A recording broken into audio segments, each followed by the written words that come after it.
네, 저희 먼저 간단한 인사 말씀과 함께 개봉 소감 한마디씩 부탁드리겠습니다.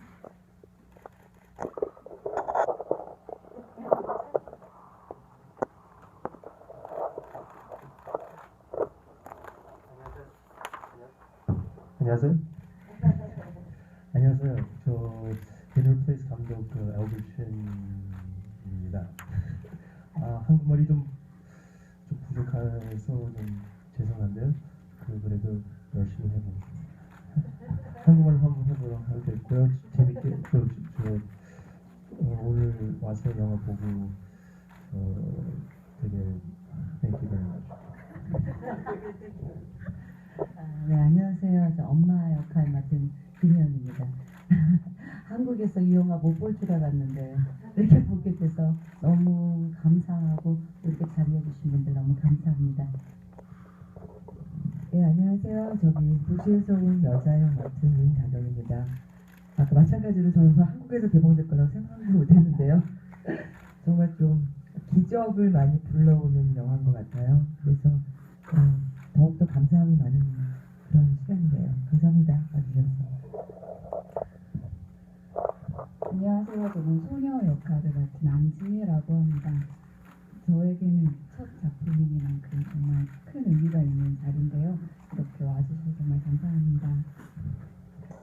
네, 저희 감독님께서 한국말이 좀 약간 서투르시는 부분들이 있으신데, 네, 그래도 한국말을 하길 원하셔가지고 한국말 진행하겠고요. 네, 진행하실 저희 옆에 통역분 계셔서 혹시 불편한 점 있으시면 네, 도와드리겠습니다. 그러면 저희 본격적인 질의응답에 앞서서 저희 기본적인 질문 몇 가지 먼저 드리고 시작하겠습니다. 네, 감독님께서 이 작품 기획하고 하게 된 배경에 대해서 설명 부탁드리겠습니다.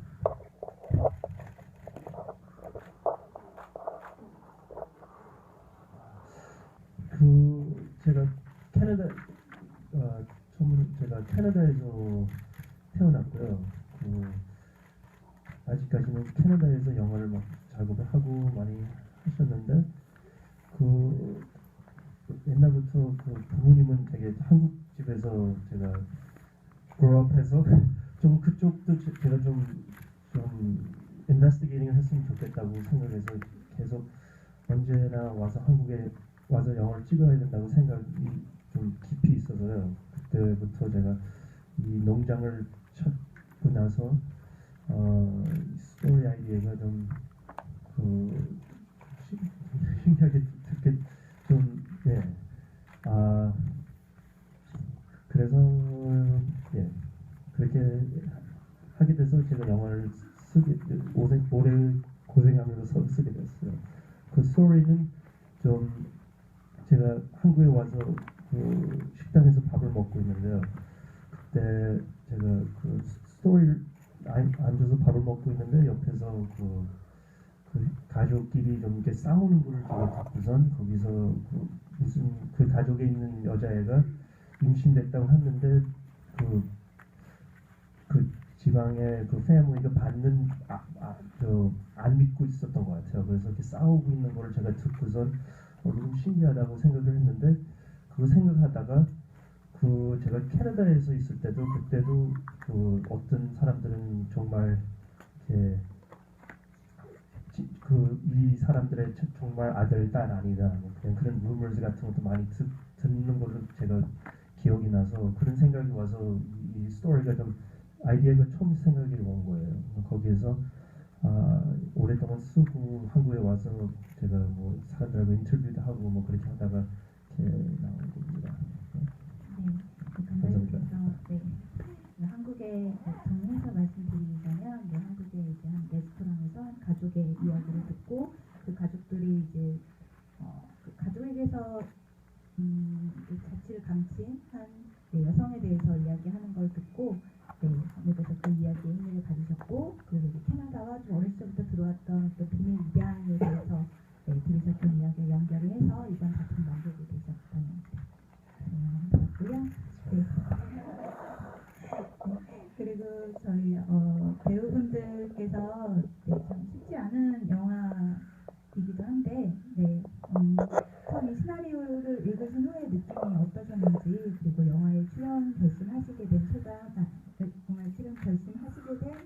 네, 그 이유에 대해서 네, 한마디씩 좀 부탁드릴게요. 맨 처음 이제 알버트를 만나게 됐는데 찾아왔어요, 저희 연습실에를. 근데 그때는 제목이 이것과 다른 것이었고 원래 시나리오가 이제 영어로 쓴 걸 또 한국말로 번역을 해서 가져온 거라 엄마가 좀 많이 이상했어요. 그래서 엄마 역할이 굉장히 이상했어요. 그냥 막 딸을 어떻게 막 팔아먹으려는, 그리고 성격도 이상하고 괴팍하고. 해서 알버트한테 물어봤더니 그건 아닌데, 그래서 둘이 그런 부분 얘기를, 전 영어를 전혀 못하는데 잘했어요. 둘이 그런 대화를 정말. 그러면서 엄마에 대한 이야기, 또 그다음에 이 가족, 이 셋의 관계가 너무 재밌다는 거, 뭐 흥미롭다. 그리고 또 한 가지는 서로 다 잘해보려고 하는 입장들인데, 그리고 저 딸의 의사를 물어보지도 않고 우리들은 어떤 선이라고 생각하는 것 속에서 폭력을 휘두르지 않나, 사랑이라는 이름으로. 그런 주제들에 대해서는 굉장히 알버트랑 얘기를 많이 하면서 장면에 대한 얘기는 차차 고쳐가자. 그래서 둘이는 굉장히 다른 얘기들을 많이 했었어요. 작품 얘기보다는 우리나라에 대한 이야기, 또 배우들에 대한 이야기, 그리고 동양적인 것과 서양적인 걸 두 가지를 다 알버트가 갖고 있기 때문에 저 개인적으로 굉장히 이 사람하고 만나서 작업을 하면 배우로서 좀 더 이렇게 좀 어떤 감각들이 좀 새로워질 수 있겠다. 그래서 그런 의미에서 저한테는 어떤 새로운 도전을 해보자 이런 마음이었습니다. 저한테는 위너 플레이스가 좀 특별한 의미의 영화였던 것 같아요.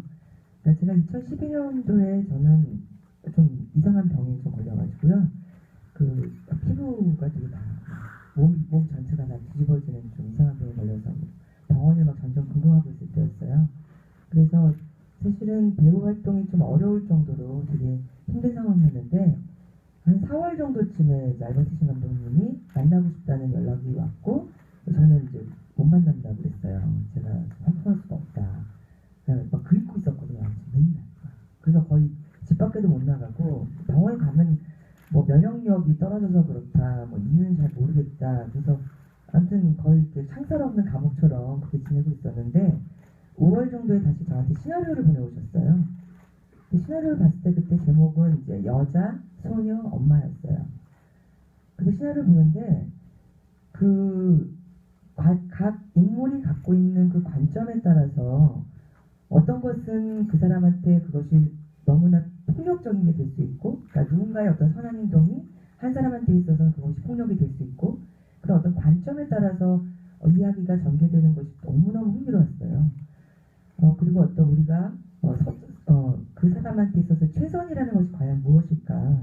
그리고 누군가에게 옳은 것이 다른 사람한테는 그것이 어떤 상처가 될 수 있고, 그런 어떤 관계적인 부분에서 시나리오가 너무 재밌더라고요. 그래서 그때 제가 나는 진짜 운도 없이 이렇게 좋은 시나리오 들었는데 이거 누가 나를 이런 피부병 걸린 여배우를 쓰겠냐. 그게 너무 궁금한 거예요. 이걸 쓴 알버트 신이라는 감독이. 그래서 만나러 갔어요. 내가 못하더라도 감독님은 궁금하다. 만나러 갔더니 감독님이 이렇게 해맑게 이렇게 웃으시면서 이렇게 나타나신 거예요. 그래서 제가 이런 상황에 대해서 저는 영화를 아마 할 수 없을 것 같은데 너무 재밌었다. 그랬더니 감독님이 자기가 정말 이 호럴 단신 캐나다에 자기는 아무도 모르게 여기 와서 배우들을 자기가 찾고 스태프들을 찾고 그런 도전을 하고 있는데 기다리겠다고 그러시더라고요. 제가 날 때까지. 제가 날 때까지 언제 알고 기다리냐. 저는 그때도 뭐 사실은 이렇게 제가 유명한 배우도 아니고 일단은 저를 이렇게 전혀 모르는 외지에서 온 어떤 알버트라는 감독이 저를 선택해 준 것만 해도 너무 감사했는데 저보고 그때 했던 얘기가 선배님은 나으실 수 있습니다. 그리고 제가 우리한테는 아직 시간이 있습니다. 그때가 5월이었으니까 촬영은 9월 정도쯤 들어갈 예정인데 그때까지 선배님 나으실 수 있고 만약에 안 나는다고 해도 우리가 방법을 찾겠습니다라고 얘기하시더라고요. 근데 그때 그 얘기가 저한테는 한번 해볼까? 그런 생각이 들었어요. 그렇다면 내가 만약에 그 부인 여성 역이었는데요. 제 친구들을 보니까 이제 부인 때문에 그런 치료를 받는 친구들이 그 호르몬 주사 같은 걸 많이 맞으면서 몸이 많이 망가지는 경우가 많더라고요. 그러면 저의 그 피부병을 그냥 팩트로 한번 활용해 보자 그런 용기가 생겼어요. 그래서 그렇게 해서 시나리오도 너무 마음에 들었고 그리고 한 번도 저하고 만나본 적이 없는 어떤 타지에서 온 한 청년이 저에게 어떤 한 배우로서 보내줬던 어떤 신뢰가 제가 이 영화를 선택하게 했던 그런 계기인 것 같고요. 그리고 그런 어떤 신뢰감으로 제가 그 5개월 동안 저 나름대로 했던 열심히 막 노력했어요. 건강해지기 위해서. 근데 정말 기적처럼 많이 났어요. 예, 그래서 저한테는 되게 특별한 의미의 영화였던 것 같습니다. 네. 네, 저는 처음에 대본 중에 일부만 본 상태에서 오디션을 통해서 이 영화에 참여를 하게 됐는데요. 그때 뭐 대본 중 일부만 봤기 때문에 대본에 대한 소감보다는 감독님을 만났을 때 감독님이 어떤 영화를 만들고 싶은지 어떻게 만들고 싶은지 저한테 이렇게 말씀해 주신 내용들이 너무 좋았고 그리고 저에게 그렇게 얘기를 해주시는 태도 또한 너무 감사하고 좋았어요. 그래서 네, 저는 경험이 없는 배우인데도 불구하고 저를 한 배우로서 존중해주는 느낌을 받았고 꼭 감독님과 함께 이 영화 만들고 싶다라는 바람을 가지고 있었는데 저를 믿고 선택해 주셔서 정말 감사한 마음을 가지고 있습니다. 감사합니다. 저희 그러면 이제 질의응답 받도록 하겠습니다. 질문 있으신 분? 네. 예, 한국영화 평론가 장윤호입니다. 엘버트에게 우선 질문 하나 드리고 나머지 세 배우에게 짧게 질문 드리겠습니다. 엘버트에게 혹시 그 강수연이라는 한국의 국내 배우 아세요? 모릅니다. 몰라요. 부산국제영화제 집행위원장이에요. 언젠가는 만나게 될 거고 그분이 주연한 영화가 씨바지라는 게 있는데 그것도 모르겠네. 그 영화는 알아요. 예. 그래서 씨바지가 있기 때문에 이 내용에 대해서 특별하게 놀라진 않았어요. 저희가 한 20분 지났을 때 씨바지 얘기구나. 이너플레이스가 더 다른 뜻으로 씨바지니까. 그런데 궁금한 것이 처음에는 이게 외국 영화가 만들었나라는 생각을 할 정도로 굉장히 궁금한 게 세트장이에요. 근데 사실은 세트장이 아니고 아까 얼핏 얘기하기를 골랐더라고 한 그 축사잖아요. 축사라는 말 알아요? 잘 모르겠는데 무슨 말인지 알아요. 농장, 팜. 근데 그것을 어떻게 해서 선택을 했는지 왜 거기에서 이 얘기를 시작해야 된다고 생각을 한 건지 그게 나는 너무 놀랐고 또 세 배우가 실수한 말들이 이 영화가 한국에서 개봉할 줄 몰랐다. 왜 한국이 왜 어때서 충분히 당연히 개봉해야 되고 너무 굉장한 우리 그 와피를 나눈 감독을 만나게 됐을 때 굉장히 반갑다고 생각을 하고 앞으로 엘버트의 영화를 계속해서 저는 지켜볼 겁니다. 오늘 첫 미팅이 너무나 좋아서 기분이 아주 좋습니다. 자, 첫 번째 질문은 그 디자이어에 관한 건데 세 여자가 다 욕망이 있다라고 생각을 했기 때문에 첫 제목이 아마도 여자, 소녀, 엄마였을 거예요.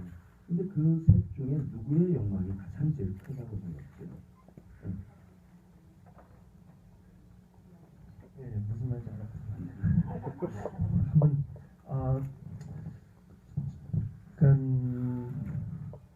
그 디자이어의 말 물어보시는 거는요. 그 제가 이 영화 생각을 할 때 그 스트럭처를 좀 특별하게 생각을 했어요. 그러니까 영화가 그 처음에는 그 여자의 포인트 오브 뷰에서 시작하면서 이렇게 바뀌는 거잖아요.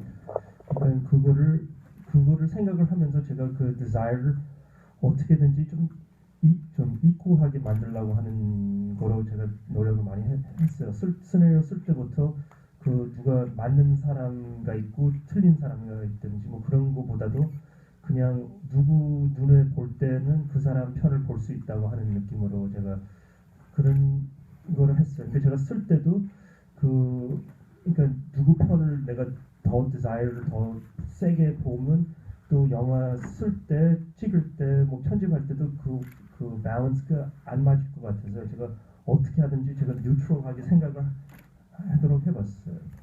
그래서 그 사람들이 그런 거 물어볼 때 제가 솔직히 대답하면 제가 그 three characters 다 똑같이 그 desire를 제가 이해를 할 수가 있게 그런 마인드셋으로 그렇다고 생각해요.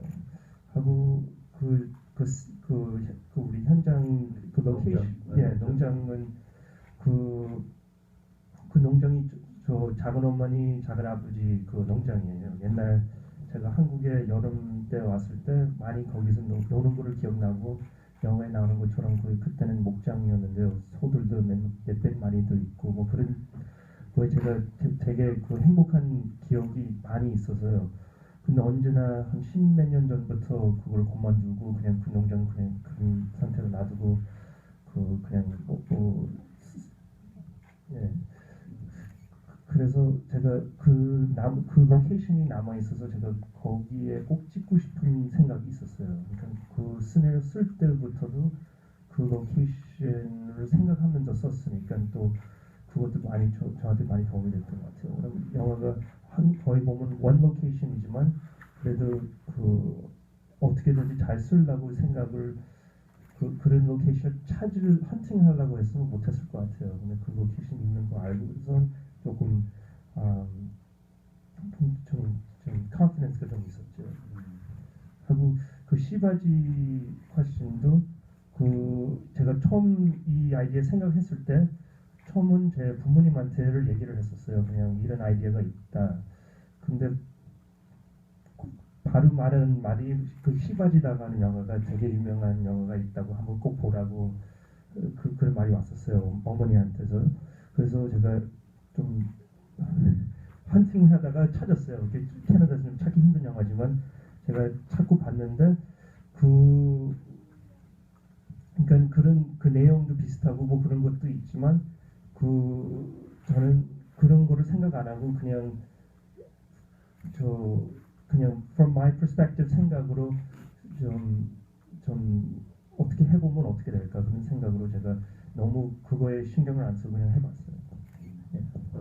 아주 좋았어요.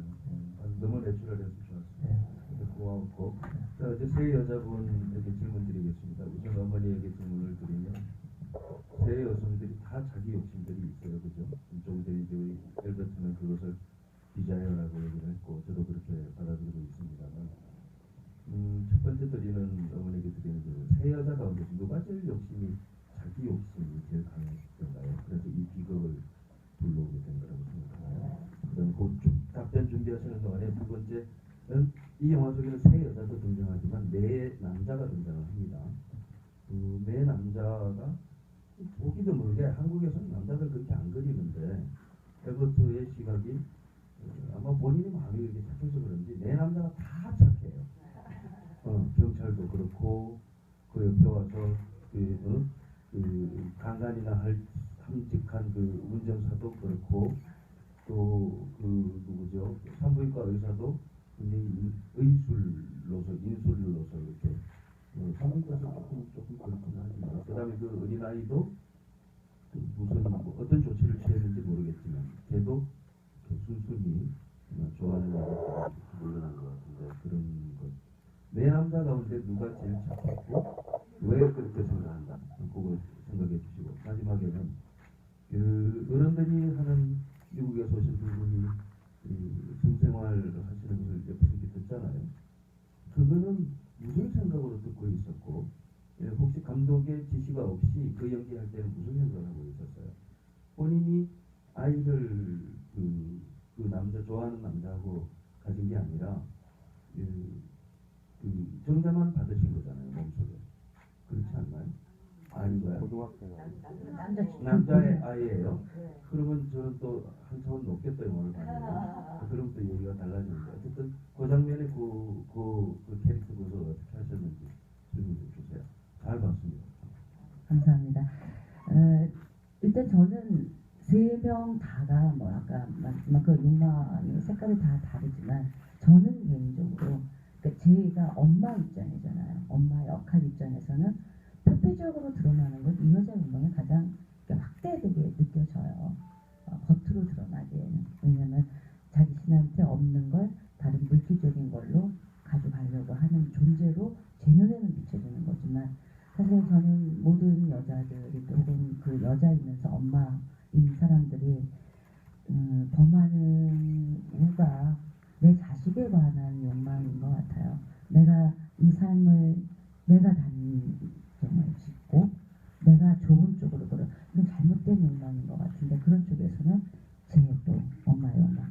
뭐 아이에 대해서는 뭐 아직 미성숙한 거지만 또 그때 가졌던 욕망들이 이렇게 세 가지로 있는 것 같은데 연기하는 입장에서는 저는 이 사람 욕망을 가장 크게 느꼈죠. 왜냐면 그래야지 또 내가 좀 착한 사람이 되잖아요.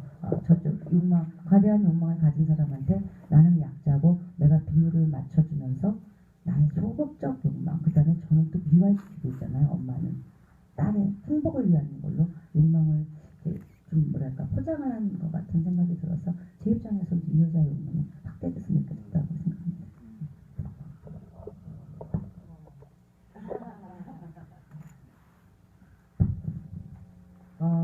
연기할 때 제가 어떤 그런 물론 욕망에 대해서 누군가의 욕망이 더 큰가에 대한 그런 생각은 그렇게 많이 안 해봤어요. 예. 제가 누가 남자가 제일 착하냐고? 전 남자가 다 착하다고 생각하지는 않는데요. 모두 다 그 여성의 입장을 대변하긴 하지만 저 같은 경우는 제 남편이 거기에서 오잖아요. 근데 그 아이를 같이 기르면서 남편이 안 나타나요. 오고 일찍 가고 그리고 연락도 없고 컴퓨터 보면은 채팅하지만 바쁘다고 계속 사실은 어떤 부분에 있어서는 아이의 어떤 양육에 대한 부분에서 그 남편의 경우는 같이 하고 있지만 좀 스스로 좀 외면하는 그런 부분들이 있거든요. 그래서 그거는 착하고 안 착하고의 가구의 그런 어떤 입장이라기보다는 그 부분에 대해서 얼마나 더 집중하고 있는가에 대한 어떤 관점인 것 같아요. 그러니까 이 여성의 경우는 여지까지 자기가 노력한 것에 그런 어떤 대가를 받아서 좋은 대학도 나오고 그리고 또 좋은 집안에 시집을 가고 여지까지 자기가 한 최선에 대해서 그래도 결과를 얻었는데 아이에 대한 문제만큼은 자기가 노력과는 상관없이 자기한테 온 불행이었기 때문에 그 부분에 대해서 뭔가 그거를 더 복구하기 위한 이 사람의 어떻게 보면 최선이었던 거죠. 그래서 그거를 이 엄마나 이 여자아이한테 어떤 내가 갖고 있는 걸 보상함으로써 그걸 얻는다라는 어떤 나의 어떤 정당성 그런 부분의 입장에서 남편에 비해서 여성이 더 집중돼 있었던 것 같고요. 남편은 그 부분에 있어서는 자기가 이제 아이를 낳는 부분이 아니기 때문에 조금 더 여성보다는 좀 더 집중되지 않은 그런 관점에서 그런 입장이었다고 저는 생각을 해요. 네. 오늘 왜 김경유기는 왜 오늘 안 왔지? 원래 연락을 안 했나요?